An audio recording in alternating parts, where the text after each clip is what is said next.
Hey everybody, it is Friday, June 21st. You're listening to the mo.news podcast. I'm mo.news. And I'm Jill Wagner. This is the place where we bring you just the facts. And we read all the news and read between the lines so you don't have to. Jill, happy early start to your weekend. Thank you, Moshe. I appreciate it. It's a hot one for about a third of the country, so hope everyone is staying cool out there. I played tennis earlier this week at 7:30 in the morning outside. And even that, from 7:30 to 8:30, I thought I'd be okay. And I came home. I think my face must have been so red. My husband was like, what happened? Like, I've never seen you this color before. And I actually was out of sorts all day. So the heat is quite serious. I think really be careful, hydrate if you are going to be outside. Or you could stay indoors and listen to this podcast as well as our new premium podcast out this weekend. Jill, the countdown is 7 days till the first presidential debate. I don't know how many of you are keeping score like I am at home. I have an interview with John Carl, the chief Washington correspondent for ABC News, previewing the debate, talking about the election. He's covered every election since 92. So gave us some good perspective on what to expect and what his sources inside the Trump and Biden campaigns are telling him. So if you're not a premium member already, it's where you get weekend coverage. You can join by heading over to mo.news/free trial to check it out for 2 weeks for free. Yes, Moshe has his official countdown going. Jill, are you as excited? Jill, 7 days to the debate. Well, it's an important night for you, Jill, because it means you got to stay up past 9 p.m. That's what you think. Okay, let's get to some headlines here, starting with some news for anyone trying to buy or sell a home. Some good news and some bad news, why the housing market is still so out of reach for so many young Americans. And the most valuable company in the world is one that maybe you have never heard of. We're going to talk about Nvidia's humble beginnings and its CEO. Why the FBI is raiding homes in Oakland, California, including one that belongs to the city's mayor. To education, a record number of American kids are in special ed, but it is getting harder to help them all. To food prices, McDonald's $5 value meal intensifies a fast food price war. One major perk of remote work, more disabled Americans are now employed. R.I.P. Donald Sutherland, the star of MASH, Ordinary People, The Hunger Games, and so many more iconic films, has passed away at the age of 88. And in lighter news, a sock war is afoot between Millennials and Gen Z. We'll explain. We've spent so many years, Jill, as Millennials trying to hide our socks, and yet Gen Z is like, nope, we want them out there for everyone to see. Who cares about the tan lines? We'll take them. I'm done being told what to do by Gen Z, but we'll get into it later. Plus, it is Friday. Cheers to the freaking weekend, what we are watching, reading, and eating. Okay, let's start with the latest on the housing market and perhaps a glimmer of good news. Mortgage rates are beginning to ease. They are now at their lowest level since mid-April. The 30-year mortgage rate is now officially below 7%, which is just a psychologically hard level to swallow. The decline is partially thanks to the inflation report we got last week, which showed that the rise in prices in May was a bit slower than expected. If inflation continues to cool, we could start to see mortgage rates follow suit. The bad news is that rates are still really high. The rate for a 30-year fixed mortgage fell from 7.02% to 6.94%. Though that 7 number, definitely a big psychological barrier for many folks. That's right. So it is the lowest in several months, but still more than twice as high as it was just 3 years ago. And that leaves a lot of young people that means a lot of young people have been simply priced out of the market. A big part of the problem is that there are just not enough homes for sale. And that is because, one, many homeowners don't want to sell and therefore give up their ultra low interest rates. That is a phenomenon that is called the rate lock phenomenon, but it is not the only issue. So one issue, they don't want to sell. The other issue, home building has really lagged. So instead of moving to retirement communities like Del Boca Vista or downsizing to condos, as was expected by housing expert, the retired baby boomers are sitting put, staying in their homes. So there's a simple rule of supply and demand here. Still high demand, not much supply, and then not much for sale because the boomers are looking around being like, whoa, what's with rates at 7%? I like the days of 2 or 3%, which we're not going to see for years to come, if ever again. So no new houses, boomers staying put. Younger folks have a shortage of options amid these high interest rates, which means the cost of buying a home still a huge financial burden. The numbers here pretty wild. Since the pandemic, home prices have risen nearly 50% over the course of the past 4 years. That spike leaving millions with no options other than renting, which, no surprise, has now driven up the competition for rentals. There's a report out this week from the Rent Cafe, which rated 137 rental markets across the country. Most competitive right now, where there's basically no options and very high prices: Miami-Dade, number 1, suburban Chicago, number 2, North New Jersey at 3, followed by Grand Rapids, Michigan, and Milwaukee, Wisconsin, or Milwaukee, as I'll always call it because of Wayne's World. So the rental market sky high. Those who are able to afford a home, some of those considered what they call house poor, meaning if you're paying 30% or more of your monthly income on housing, you're considered house poor. It's an estimated, based on numbers this week, more than 18 million Americans are living in homes that stretch their budgets beyond what's considered financially healthy. Again, Moshe, because we like to end on a little bit of a high note, yes, and not totally depress people, I will mention that if things keep going in the trajectory that it's looking like they're going, where inflation is going to continue to fall and level off, those rates could be at about 6%, hopefully, by the fall. Sticking with business news, the most valuable name on Wall Street this week is one that you may not have even heard of. We're not talking Apple or Microsoft. It is Nvidia, a chip maker that is getting a huge boost from the boom in generative AI and just surging demand for its chips. Earlier this week, Nvidia overtook Apple and Microsoft, becoming briefly the world's most valuable company, valued at over $3.4 trillion.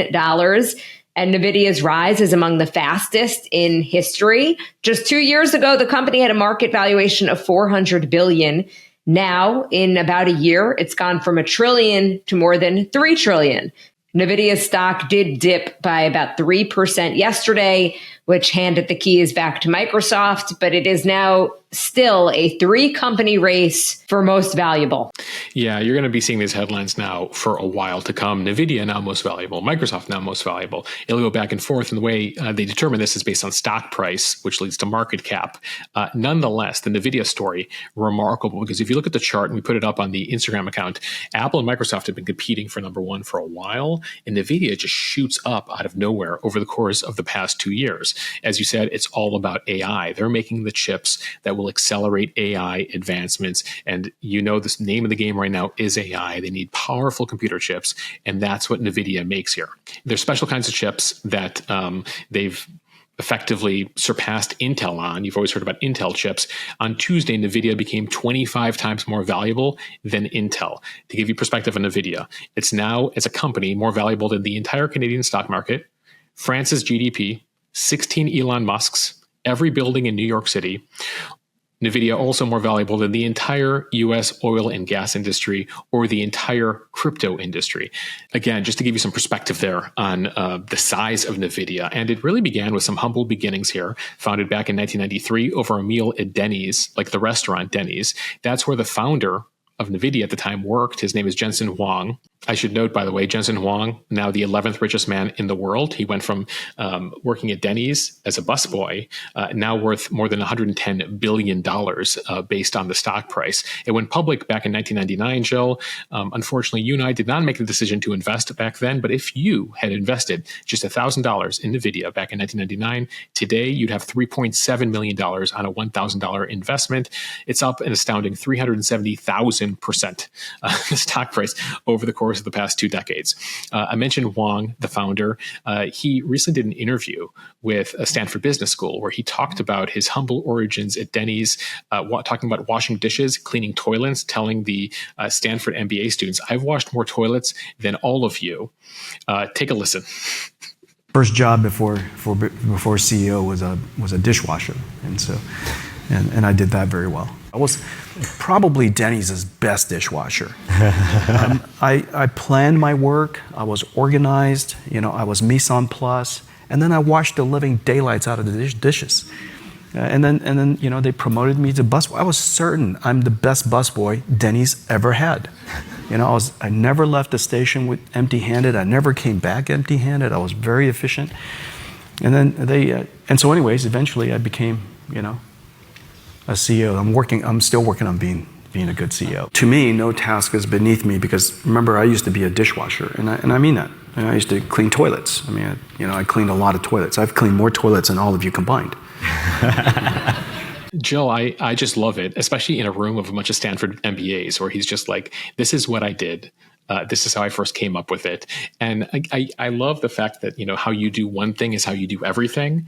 And he's explaining how organized he was as a dishwasher. He took the job seriously. He respected it. He wanted to do an amazing job at it. And now he's sitting, at least at one point this week, with the most valuable company on earth. I totally respect it. And Moshe, I'm about to give you a very big compliment. I feel that you have that mentality where you're the boss, you run mo.news, but you get your hands dirty. I feel like you get into the newsletter every night, late at night, even when I'm like, go to bed, I got it, it's perfect. And you do that. You do the Instagram on Sunday mornings to Sunday night, just on the weekends. And it's one of the reasons that I really like working for you. I feel like I'm very similar to you, where like we've kind of earned the right in some ways to maybe not want to do certain things, but we still do them because we care about the journalism and care about the product. So I appreciate his work ethic. And I one day hope that you become as rich and successful as he does. And I mean that. I genuinely, Moshe, I mean that. Jill, I so appreciate the comment. You're making me blush here on the YouTube page, but I most of the times I'm like, I feel like I obsess over too much, but that's sort of how I do my work. And I have to say, I'll take a moment and again, gratitude to you. I hope one day we're $1 million company, $1 billion company, one day $1 trillion company. But I will give credit to my parents, where, my father came to this country not speaking the language, cleaning garbage out of basements, and built his own business and family and incredible success and was able to send me to college, et cetera. So I want to thank my parents for teaching me an incredible work ethic that I think that to me taught me a lot, working in my dad's cabinet shop. And I've always said, and this is something I've told everyone that I've worked with, is like, there's no task that's below me. In fact, I remember having an incident one time with an intern at one of the networks I worked at who coffee had spilled. And I was like, hey, can you, grab a paper towel and clean that up? And the intern turns to me. I won't say what university it was, but it was an Ivy League institute. And he goes, I went to X university. And I'm like, this ain't going to work. Yeah. So does that mean you don't clean coffee at that university? Because coffee spills everywhere. Jill, I got one more story from CBS that Alex just reminded me of. When I was executive producer of the evening news, and we were on the road, and the anchor, Jeff Glor, at the time, who was anchoring the news, his shirt was wrinkled. And so I ironed his shirt because there was no one else available on the road trip. So just FYI, I can iron, I can clean up the coffee, especially if you went to an Ivy League school and you don't clean up coffee. And Moshe, having worked with some of the biggest names in the news business, I have noticed that usually the people who have the smallest ego are the best workers and do the best job. Jill, is why we get along, and also why I think you and I have good perspective for how people think. We often talk. We often talk about bias in the news. And of course, there's political bias, but there's also elitist bias. And that gets in the way of a lot of reporters at national networks really being in touch with what the average person is thinking and experiencing. And so I pride ourselves here at mo.news with staying plugged in, staying near the ground, staying humble. I think it's all very important. Well, I don't know how the Nvidia story turns into a story about us, but I'll take it. Well, I'll take it, Jill, because you made it about us. So I enjoyed that. And that said, Jill, we really got to work on our AI strategy if we're going to get anywhere near Nvidia value. Okay, time now for the speed read from the San Francisco Chronicle. Federal authorities raided a home belonging to Oakland Mayor Sheng Tao early Thursday as part of a California investigation that included a search of at least 2 other houses. FBI agents carried boxes out of her 4-bedroom home. She allegedly was escorted out during the early morning hours. ABC News reports that while the details of the FBI's investigation are still unknown, that the case involves the IRS and the U.S. Postal Service.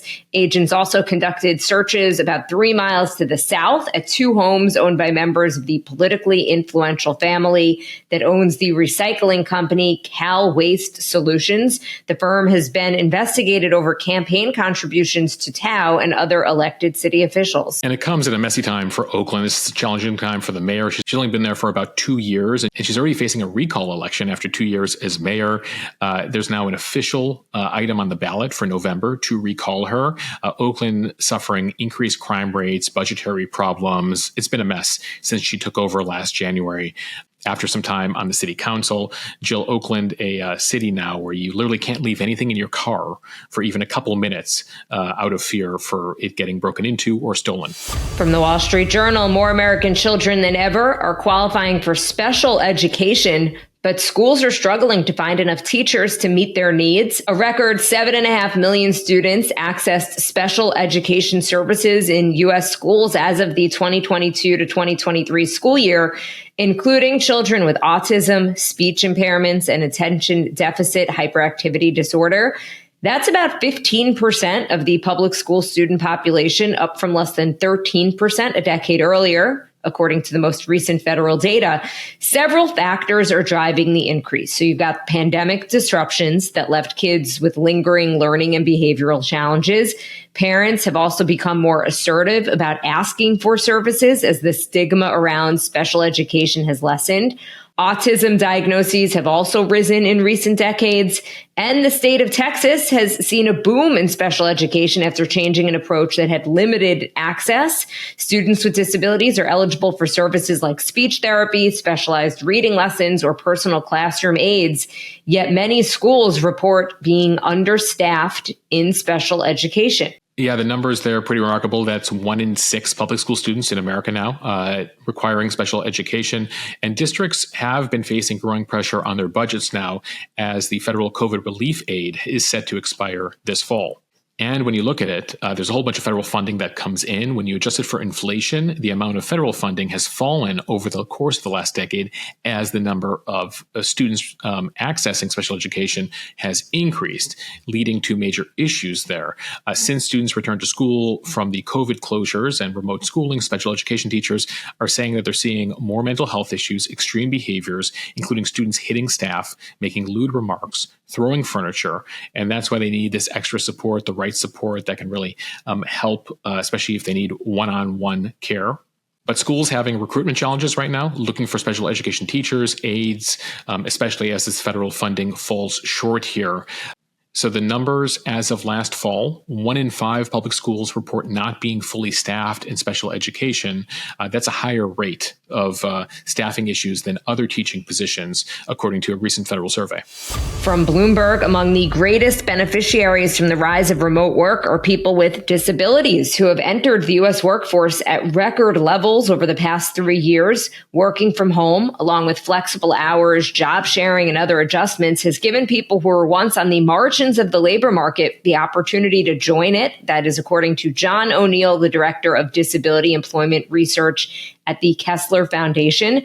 The share of U.S. disabled employees who were fully remote was about 13% in the first part of 2024, compared with about 10.5% of employees with no disability. It appears here, Jill, that COVID sensitized employers to the usefulness of accommodation practices over the course of 2020, 2021, and they've been more open-minded about this. And we are coming off of a period where there was a tight labor market, which also led to more employment opportunities for those who are disabled. At the same time, disparities still exist. People with disabilities are still about twice as likely to be unemployed as their non-disabled counterparts. From Bloomberg, fast food pricing wars are set to reach a new level this summer. McDonald's next week will be kicking off a marketing campaign and a new $5 meal deal, raising the stakes as U.S. restaurants vie to lure back inflation-weary diners. The company's president says we are committed to winning the value war. Burger King's president in the U.S. pledging to roll out its $5 value meal before they do, alluding to McDonald's in a memo to franchisees. Wendy's pushed out a $3 breakfast offer and took to social media to mock its competitors for copying its ideas. Even Starbucks, which is known for pricey frappuccinos and lattes, said that it would offer a $6 breakfast sandwich and coffee combo. Although there are questions from some McDonald's franchisees who are concerned that this will really eat into profits. For the company, though, the promotion, which runs 4 weeks nationally and longer in markets like Dallas and Las Vegas, is not just about driving sales. The national campaign is also geared toward dispelling this notion that McDonald's has become too expensive after images of an $18 Big Mac combo meal in Connecticut went viral on social media, along with claims that prices have doubled in recent years. Yes, McDonald's would like to make clear that prices have only increased 40% over the last 5 years. They haven't doubled. And apparently the $18 price tag is an anomaly. They did an assessment of 14,000 company locations and found that the Connecticut particular franchise was charging more than the rest of them. But still, they have a branding problem.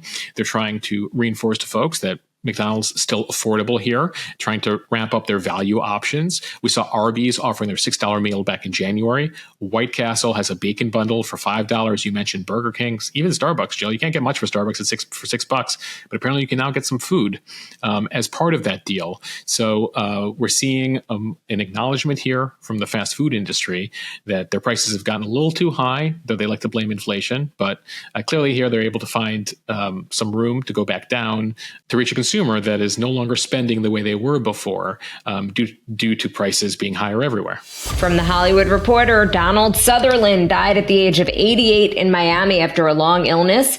His performances in films like MASH, which was a movie before it was a TV show, Ordinary People, and The Hunger Games proved that he could portray sinister, sympathetic, comedic, or tragic characters. Remarkably, he was never even nominated for a competitive Oscar, although the Academy of Motion Picture Arts and Sciences made up for that oversight by giving him an honorary statuette in November of 2017. Sutherland's turn as the irreverent martini-loving Hawkeye in MASH brought him international stardom at age 35. He said of the film, it showed the concept of war without showing war. He said, when you're in a field station like we were, it's insane to watch human bodies come flying into a camp that are wrecked for no reason at all. That kind of insanity created an environment, a kind of mini society that was in chaos. To a lot of people, that represents a kind of society that we have today. Yeah, there's a 60 Minutes profile that I recommend watching. Anderson Cooper profiled him back in 2017, and he talks about finding inspiration in a role. This is Sutherland. I don't find it, it finds me. I will read it, and then it starts churning inside me, and then it gets violent, and then it gets loving, and it's an extraordinary thing. It gets more and more and more exciting. It's delicious. This is how Sutherland describes getting into a part. And his last name might be familiar to you. If you don't know him, you might know his son Kiefer Sutherland from a number of films, including the TV show 24. Kiefer, one of his 4 sons, back to the dad, Donald, in his Oscar acceptance speech a few years ago, he acknowledged that he wasn't sure whether he deserved an Oscar. But then he quoted the words of the famous Jack Benny, who said, "I don't deserve this, but I have arthritis, and I don't deserve that either." So Donald Sutherland, profound thoughts. He will be missed. The next time something good happens to me and I feel that I'm unworthy, yeah. I'm going to mention that. I'm going to think about that in my head. Just remember the bad things that you also don't deserve. And then you're like, you know what? I deserve it. Moshe, I have a bad stomach. You don't deserve that, Jill. So take all the good. Take all the good life brings you. And finally, from the New York Times, Gen Z has already taken on millennial fashion like skinny jeans and side parts. And now some young people are declaring a preference for crew socks, which generally rise to about midway up the shin. And they are thumbing their noses at the ankle and no-show varieties that are staples of the previous generation's sock drawers. what might be just a mild generational difference in sock preferences is being exaggerated into a kind of theatrical warfare on social media. Jabs are being exchanged, side-by-side comparisons are posted, and some millennials are standing their ground. The comedian Matt Bellassai posting on a TikTok video that has since gone viral that he is not letting go of his ankle socks so quick. Take a listen. Gen Z says the way that you spot an out-of-touch millennial is that we wear ankle socks and Gen Z wears crew socks. And I just want to say, you will pry these ankle socks off my cold, dead feet before I put on a sock even approaching my shins. I don't think you understand. When I was in high school, if I wore a crew sock, they would have bullied me within an inch of my life. Moshe, as an elder millennial slash cusp Gen Xer. I think you're an Xennial, Jill. I kind of agree with him. Jill, you know what's so funny is like I hear that. I remember the 90s in high school, and like I remember having tube socks that I would wear down to the bottom and like fold up into my shoe because like ankle socks really like, you know, there's a lot of options today, less so in the early 90s. They still took it up a bit. It took a while for sock makers to really make it towards the bottom, but I just remember like, you know, it was not cool. It was like, don't wear your backpack with two straps. Only carry your books with one strap on one shoulder. And don't wear tube socks were general rules of the late 90s. We are in bizarro world. Well, you know, Gen Z thinks it has some new ideas here, but I have a message for you. The 80s are calling and they want their tube socks back. So the sock divide is out there. Billie Eilish wore red crew socks at the Golden Globes this year. Angel Reese, 22, another Gen Zer, wore tall socks with both sneakers and heels to a photo shoot for Teen Vogue. There's a headline in British Vogue. Jennifer Lawrence bravely steps out in millennial socks. She was not wearing tube socks. So, there have been sock trends going back to the 1940s. They called them bobby socks back then. White lacy socks folded over the ankle. In the 70s, that's when the tube socks exploded and were cool. By the 90s, early 2000s, the tube was gone. You know, we're down to ankle socks. And that's been a thing here for a couple decades, but it appears Gen Z wants to bring back 70s, 80s old school. Jill, tube socks for me are for winter, keep my feet warm. If it comes to summer, if I'm wearing shorts, if I'm going to the gym, ankle socks. No question. So you're all about practicality, it sounds like, not fashion. I'm fashion in the summer, practicality in the winter. Well, you're also talking to somebody who never gave up the side part. I tried the middle part and it just never worked for me. And I'm like, I'm going to do the side part and eventually it's going to come back and I will be ahead of the trend at that point. You don't have to worry about Gen Z. You're raising alpha generation in your household and, you know, we'll see if they adopt millennial trends, sort of like, you know, Gen Z is going back to, you know, Gen X trends. All right, Moshe, it is Friday. Cheers to the freaking weekend. Time for what we are watching, reading, and eating. What are you watching? So there's a new documentary on Netflix about the first Black Barbie, the making of the Black Barbie doll. So looking forward to watching that. Jill, what do you got? Moshe, I finally finished Hostages. It is a 4-part series on Max, or HBO, as it was previously known, about the Iran hostage crisis back in 1979. And I have to say that I think it is absolutely fascinating the way that the takeover of the U.S. Embassy in Tehran happened. I never realized that it was just students who took over the embassy thinking it was going to kind of be like a 24-hour thing. And then the Ayatollah wound up backing it, and it turned into what we now know. The hostages were there for more than a year and were released on the day that Ronald Reagan was inaugurated. Just the history of it is so fascinating, and I highly recommend it in terms of understanding what's going on now with Iran and the role that the U.S. played in kind of creating the situation that we're now in, and how quickly life changed from living under the Shah, being pretty liberal, to living under basically Sharia law under the Ayatollah. Just really fascinating. Again, I highly recommend.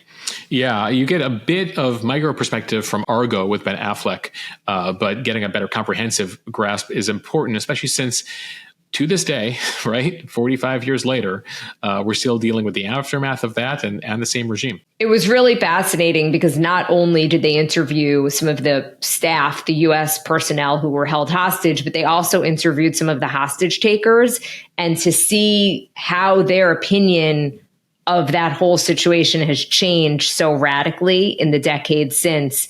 Again, I highly recommend. Okay, Moshe, what are you reading? Mentioned at the top, we have a new podcast out over on Premium with John Carl of ABC News. He has a book out on Trump, his latest book on Trump, Tired of Winning, with the inside story of January 6th and how Trump came to decide to run again in 2024. So just finished that book, and a reminder to go check out over on mo.news Premium my interview with him, previewing the debate, looking at the election, answering a lot of the questions you've been asking about the election. If you're not a member, go check it out over right now, mo.news/free trial. Jill, what are you reading? I'm going beach read, Moshe. I am going to be reading Funny Story by Emily Henry. It's apparently relatable, hilarious, cathartic, all about the struggle of making friends as an adult and the familial relationships that shape who we are. It is supposed to be wonderful, and I cannot wait to just dig in to a light, funny read. All right, now to my favorite. What are we eating this weekend? Jill, I think I've mentioned them before, maybe on a podcast last year, but just got but Alex this week picked up a Cinnabon from L'Appartement 4F. If you're not familiar with them, in Brooklyn, if you're ever in New York, there is a couple that began baking out of their apartment 4F during COVID and got so much traction, they opened up a bakery that's become like the hottest bakery in Brooklyn. There's like a line by like 7 something in the morning. There's, a 20% line to pick up their croissants and baked goods. Anyway, if you don't get there super early, sometimes, you could stand in line middle of the day, still pick up something. We're big fans. Jill, what do you got? I feel like I'm taking a page from your book, Moshe. I'm going to be eating some ice cream. So the Jericho Cider Mill, which is a cider mill, as you can tell. We're both going local for our picks this week. We're going local. I just found out that they sell ice cream. Okay, so So you thought they only had apple cider? Yeah, so I only really thought they were around in the fall for apples and apple cider and frapples, as they're called. But I just found out about their ice cream, and I cannot wait to try it. All right. So for all of you not in the New York area, apologies, but something to add to your list if you're ever around. For my Enclave newsletter, we profiled the best ice cream shops on the North Shore of Long Island this week. And this is something that I learned about, which was kind of cool. A newsletter after my own heart, Jill. Yeah. We're going to have to do an ice cream crawl. I think Brooklyn's probably the better spot, so you don't need to drive anywhere. But that feels quite appropriate. All right, everyone. Thank you for listening to the Mo News podcast. If you like what you hear, share this with your friends. It will help us grow. Follow us and subscribe so you don't miss an episode, and review us in the App Store. Yeah, the reviews matter. So appreciate all of you who can take a moment to review us on Apple and Spotify. Otherwise, folks, have a wonderful weekend. Stay cool. See you Monday. Bye, everybody.